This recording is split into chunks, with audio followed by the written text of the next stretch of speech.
رسمیں ہم نے اللہ تعالیٰ کی قریب حضرت ابراہیم علیہ السلام کا تذکرہ شروع کیا تھا کہ اللہ تعالیٰ نے حضرت ابراہیم علیہ السلام کو اپنا خلیل بنا دیا تھا، اپنا دوست بنا دیا۔ خلیل ایسے دوست کو کہتے ہیں جس کا تکلف کے بغیر آپس میں ہم نظام ہوتے تھے۔ حضرت ابراہیم علیہ السلام اللہ تبارک و تعالیٰ کی سب سے پہلے امتحان سے گزرے، میں نے ذکر کیا تھا۔ عقل و شعور کا ایک امتحان ہوتا ہے کہ انسان مادیت کے اس دور میں، مادیت کے فون میں اپنے رب کو پہچانتے۔ حضرت ابراہیم علیہ السلام نے اسباب سے رکھ کر اپنے رب کی معرفت حاصل کر لی۔ پہچان لیا ہے انسان نے حق کو، لیکن وہ آج طرح اس کے برعکس چلتا ہو، اس حق پر قائد رہنا سب سے مشکل ہوتا ہے۔ میں نے گزشتہ درس میں عرض کیا تھا، استقامت میں بھی عمل ہے۔ آپ ایک بات کو حق سمجھ لیں اور واقعی وہ حق ہو، آپ معاشرہ اس پر آپ کو یقین نہیں رہتا ہے، قائد نہیں رہنے دیتا ہے، ہوائیں نے آپ کو تھپیڑ دے دی ہیں۔ اس وقت میں آپ ڈریں کہ میں 3 کو 2 ہے 10 ہے، لیکن جو چیز حق ہے حق سے آگے پیچھے نہیں بس اس کو قائد رہنا۔ اس پر ہم نے سورۃ ہود کے قائم دے وہ کبھی بڑی گئی فس تبدیل کما ہو میں اللہ تعالیٰ نے حکم دے دیا، جیسے آپ کو تعلیم دی گئی ہے اپنے رب کی اس تعلیم پر آپ استقامت دیں گے۔ پھر میں نے عرض کیا تھا حضرت کے لیے سب سے مشکل آپ کا بھرانا ہو، آپ کی والد تھے، اس سے تھوڑا سا باہر نکلیں تو آپ کی قوم آپ بھی ہوا ہے، حتیٰ کہ آپ نے اپنے دعاؤں کو سمجھانے کے لیے نرم انداز میں بات کی ہے، گرم انداز میں تعلیم کے ساتھ بھی سمجھایا ہے، ہتھوڑے کے ساتھ بھی سمجھایا ہے، کام پہ بھی نہ سمجھی۔ حتیٰ کہ آج ہمارے خرچ کا حصہ ہے حضرت کو سیاسی مفاد تک کا سامنا نہیں پڑا ہے، وہ پرانوں کی مفاد تک کا سامنا نہیں پڑا ہے، آمدنیت کے ساتھ پھر ٹکراؤ آیا ہے۔ آپ براری درین ہیں، اس حصے میں نے آپ کے سامنے تلاوت کیا ہے سورہ بقرہ کا آیت مبارکہ نمبر 150 ہے۔ حضرت ابراہیم خلیل اللہ اس زمانے کے بادشاہ نمرود کے دربار میں بولے، اس بادشاہ کے دستور تھا جو بھی بادشاہ کے پاس آتا وہ اسے سجدہ کرتا بھی بادشاہ سے امتنا ہوگا۔ حضرت ابراہیم خلیل اللہ جب تشریف لائے آپ نے سجدہ نہیں کیا تو بادشاہ اس بات پر برہم ہو گیا، اس سے ہو گیا اے کریم تو نے مجھے سجدہ کیوں نہیں کیا؟ حضرت ابراہیم خلیل اللہ نے فرمایا میں تو سجدہ اپنے رب کو کرتا ہوں۔ تو فوراً گویا ہوا تمہارا رب کون ہے؟ تم کسی اپنا رب مان لیں۔ حضرت ابراہیم علیہ السلام نے جواب میں فرمایا ربی الذی یحیی ویمیت، میرا رب وہ ہے، میں اسی کو اپنا رب مانتا ہوں، خالق مانتا ہوں، اسی کو اپنا مالک سمجھتا ہوں جو زندگی دیتا ہے، جو موت دیتا ہے۔ ربی الذی یحیی ویمیت۔ حضرت ابراہیم علیہ السلام کا یہ جملہ سمجھ نہ سکا ہوگا۔ زندگی اور موت ایک مفہوم رہتی ہے۔ زندگی دینے کا مقصد یہ ہوتا ہے ایک بے جان چیز کو جان دینی ہے، ایک چیز کا وجود نہ ہو اس کو وجود دینا ہے، یہ زندگی دینا۔ تعالیٰ سورہ بقرہ میں وہ آیت میں تکفرون باللہ، تو کیسے اللہ کا انکار کر سکتے ہو؟ تم اقواتا کافرات ہو، تم اموات تھے، مردہ تھے، بے جان تھے، فاحیاکم، اس نے تمہیں زندگی دی ہے۔ بے جان پیدا سے پیدا کیا نا انسان کو، بے جان تھا، اس میں علم نہیں تھی، اس میں حرکت نہیں تھی، اس کے اندر قوت نہیں تھی، فاحیاکم، زندگی اللہ نے دی ہے۔ ثم یمیتکم، ایک بار زندگی دے دی نا، ثم یمیتکم، اس کے بعد وہ اللہ تمہیں موت دے۔ موت پر موت نہیں ہے، ثم یحییکم، پھر تمہیں دوبارہ زندگی۔ اب اس آیت کریمہ میں بھی اللہ تعالیٰ سب سے مخاطب ہے، ہمارے اللہ کو کیسے چھوڑ سکتے ہو؟ جس میں تم جب بے جان کی اس نے تمہیں زندگی دے دی، اس پہ جانتے ہو تم نہیں کی اس نے تمہیں وجود دے دیا ہے۔ tormented. God is integrity. Hantatawalini sawan. Tayo menta. Lan kerno mishayam bakuwa. Inga sandatuna mirmat patinan shah. Sab knows reform. But also the tandan. Insan per kofa desa hai. یہ تو کوئی قابل ذکر چیز ہی نہیں تھا. میں پیدا ہونے سے پہلے وہی کون جانتا کون پیدا ہونے سے واقع ہو گفتگو سے واقع تھا میں نے نام سے واقع آج کے پیدا ہونے سے پہلے اور آپ بھی شد و صورت کو جانتا تھا کون آپ کے تاقاؤ سے دار بیٹھتا تھا کچھ قابل دستان ٹھیکنگ نہ داری بزان زندگی کس میں دی ہے اللہ نے دیا آپ زندگی دیری تو ہم یہ ہوا کہ بے جان کو جان دے دینا بے جان کو جان دے دینا حتیٰ دشانوں نے کئی دفعہ کہ زندگی دینے کی مثالیں اور آیات تربیت پر لیں ہم سری داری رہی پر اسلام کی گفتگو پر ہے حضرت فرمائے رب بیانی رہی ربی وینوی میں اسی وقت کا سمجھتا ہوں جو زندگی دیتا ہے جو معلوم موت دیتا ہے. نمرود بادشاہ کا اس نے اپنی جیب سے 2 قیدی بنوائے ایک وہ جس کے لیے سزائے تم کو جاری ہو چکا ہے کئی سوریہ میں اور ان کو جس کے لیے تو کوئی تاکہ سے سوریہ پہ رکھتا ہوں تب تعداد پہ رکھتا کہنے لگا آنا اپنی امید دیکھو میں نے زندگی لیا میں یہ کھول دی حضرت سمجھ لیا کہ اس طالبان کو میری بات ہی نہیں سمجھ رہی زندگی تیران بھی سے دیتے ہیں اس سے یہ بھی سمجھ نہیں آتا زندگی دینن کے مبوم سے بھی واپس نہیں ہے. اب حضرت نے اپنی دلیل دوسری طرف پڑھ حضرت نے فرمایا فَإِنَّ اللَّهَ يَأْتِي بِالشَّمْسِ مِنَ الْمَشْرِقِ میرا عطا ہوا ہے جو اسٹوڈنٹ کو روز مشرق سے لاتا ہے مشرق سے نامتا ہے اور اپنے وقت پہ آ رہا ہے اپنے نظام کے ساتھ چل رہا ہے اپنے مدار میں چل رہا ہے اپنی رفتار کے ساتھ چل رہا ہے اس کی رفتار میں کمی بیشی بھی نہیں ہے اس کے چلنے کا وہ متعین ہے اس سے بھی وہ معدورے کی کر سکتا ہے فاطر عام میرن بغی عدد کو اپنے آپ کو اتنا صاحبیت یا سمجھتا ہے اتنا طاقت والا سمجھتا ہے عدد کو خدا سمجھتا ہے فاطر عام ابھی اب سورن کو مغرب سے لے گیا فابو ابن حریب کفن اب اس کے پاس کوئی جواب ملتا اب اسے پتا تھا کہ یہ چیز میرے دھیان میں نہیں ہے کہ میں سورج کو مغرب سے لے کر آؤں یہ میرے قائد کلمات آپ کے سامنے تلاوت کی ہے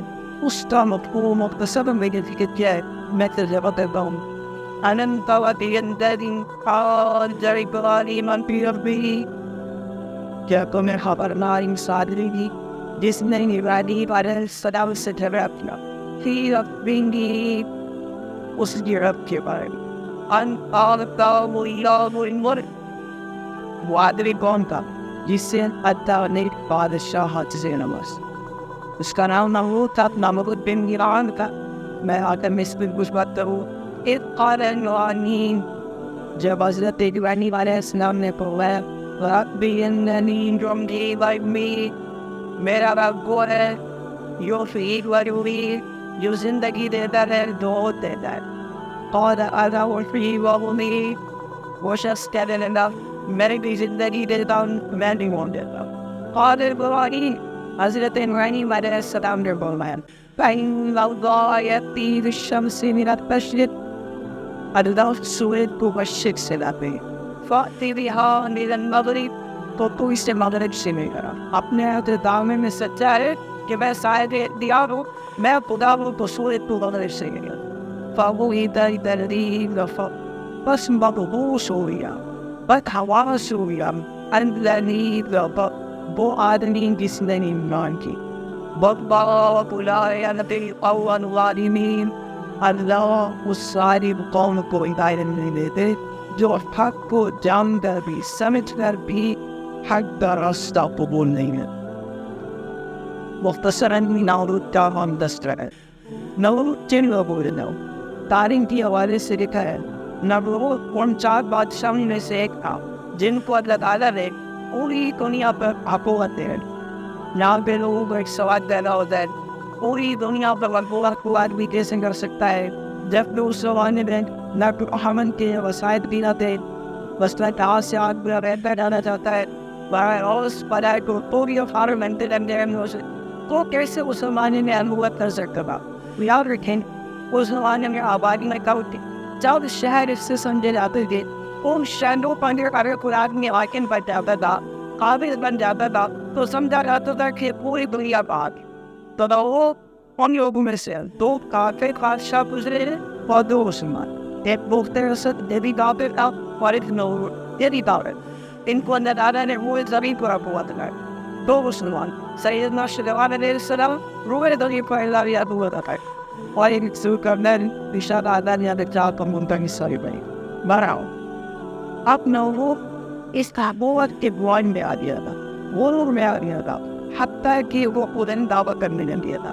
جہاں ان آیات کے ذہن پہ ایک بات آپ کے سامنے ذکر کرنا ضروری سمجھتا ہوں. دنیا میں تو اس سے قومیں گزری ہیں, کوئی قوم ایسی نہیں جو اللہ کا انکار ہے.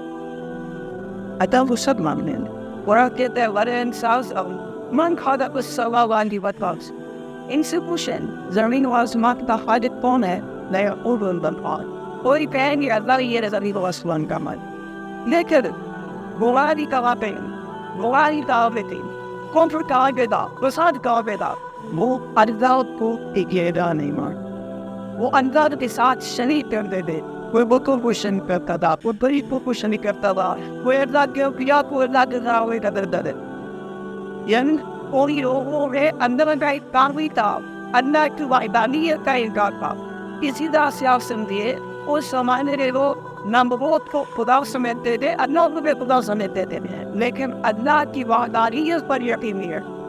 اللہ بھی چین ہونے پر یقین نہیں رکھتے, جتنا ہونے پہ یقین نہیں رکھتے تھے. ہمیں تو آتی ہر مسلمان کو سب سے پیاری صورت ایک سبق دیتے ہیں.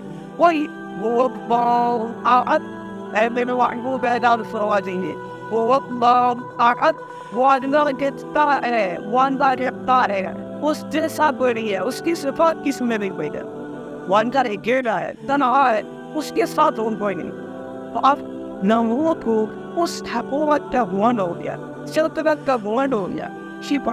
بہت بڑی چیز ہے وہ بیٹا. کسی آدمی کو کوئی منصب مل جاتا ہے نا, اس منصب کا تحفظ کرنا بھی بہت بڑی چیز ہے. اسے حکومت بھی گئی, سب جواب دے رہی, تو اس غرور کے آگے اوپر کو ادا گئے. ابن کثیر کے حوالے سے روایت جس پر وہ انزور تھا وہ میرے گھر ان کمزور ہے روایت, پھر سبق کے لیے ذکر کرنا. اس غرور میں آ رہا ان کا کہنے کا انتا سکتا نہیں ہے, پنتا اپنا رشتہ بھی بھی میری خواہش اتنا بڑا رشتہ ہے, اتنی بڑی فورد ہے, میں اللہ کے رشتہ سے مقابلہ کرنا چاہتا ہوں. نعوذ باللہ. غرور کی ابتدار ہے, تکبر کی ابتدار ہے.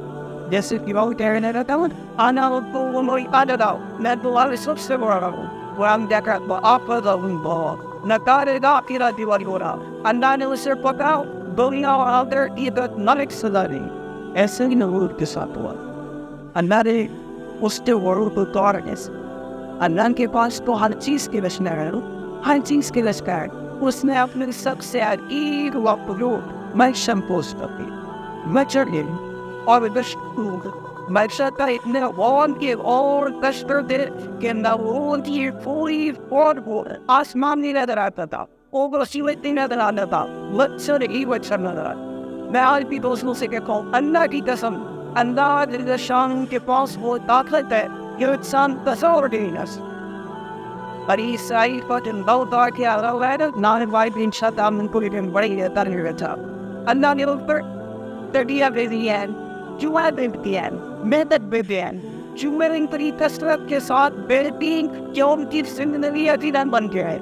جو ہے پر ہلکی سی بات ہو گیا, عقیدت سے بات ہو گیا, انسان سے کچھ نہیں سمجھتا ہے. اتنی کثرت کے ساتھ آئی, ان کے کھانے نے, ان کے پینے نے, ان کے رہنے کی جگہ ہے, ان کے بیٹھنے کی جگہ ہے, چلنے کی جگہ ہے, کہتی ہیں وہ جگہ ایسی نہیں تھی جہاں سے جگہ رہنے کو زندگی عظیم بناتی رکھتی کھانے کے گئے.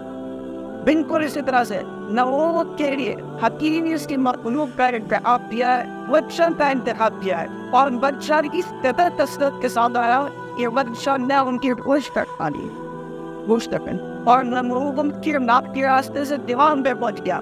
کہتے ہیں نمرود تک پہ رجا ہوتا تھا, ہر آنے والے کو بنیا تھا آئے گا وہ پیر ساتھ جوتے مارے گا پھر اپنی بات پہ, اور اس سے بار کا استعمال کا قصہ نہیں بات. کا اس قدر اس کو عنصر چاہتا کا اس کا دماغ اس کو تکلیف پہنچتی تھی تو ہم نے سر کو دیواروں سے ٹکراتا تھا. وہ جیب لیتی تھی اس سے ٹکراتا تھا. ایک دفعہ شدید اس کی تکلیف ہوئی, آپ وہ سر دیوار کے ساتھ وہاں اس کا سر پڑا اس نے بہت بڑا. فرمایا اللہ نے دشان لوگوں کو چھوڑ دیا. اللہ کا مقابلے رہتے, اللہ کے ساتھ بتاتے رہتے. میں اکثر دوستوں سے کہتا ہوں, ہم سے جو قرآن کریم کی آیات ہیں ان سبق دیتی اور بڑا سبق دیتی اور سبق دیتی. آج کی آیات بھی بڑا سبق دیں گی. ہم نے درائم وہ سبق کر درجہ دے رکھا ہے. یہ یاد ہو گیا شفا نہیں ہے, علاج نہیں ہوا ہے, مر گیا ہے. دوائی بھی ہے بچ گیا ہے, دوائی نہیں بھی ہے بن گئی. نبی عملی علمی سبب ہے اللہ کی قسم استعمال کرنے کا حکم میرے. دوائی استعمال کرنی لینی ہے, تحقیق کرانی ہے, اچھی دوائی استعمال ہوا, اچھی تاکہ ہوا, لیکن زندگی اور موت کا حال کرنا بس. زندگی والذی هو يميتكم ويحييكم ويمدح لكم بزندگی دیتا ہے, وہ آیا کون بولا, وہ یتا ہے تو مجھے بولے. اس اللہ کی عمل سے ہوتے ہیں, اس اللہ کی عمل سے زندگی ہے. میری اسباب سے نہ وہ بتا سکتی ہے نہ زندگی برسن. اللہ نے ہم چاہیں گے, اللہ نے تو ہم چاہیں گے تو انہیں زندگی دیں گے. اللہ نے چاہیں گے اپنے بس ماریں گے. ہمارا حضرت ابراہیم علیہ السلام کے واقعہ سے ایک اور کی سبق ملنا ہے. وقت چھوڑو فرعون علیہ وسلم ہے, ساری ذہنی طاقت اس کے پاس ہے, سارے سرکرچ اس کے پاس ہیں, اور اس کی وقابتے نے تنہائیت شستر ہے, تنہا رہا ہے. لیکن کلمہ حق کہنے میں اس کے باؤں ندنشنی, کلمہ حق کہنے میں جو ان کے ساتھ کلمہ حق کہا ہے ہمیں سبق دیتا ہے.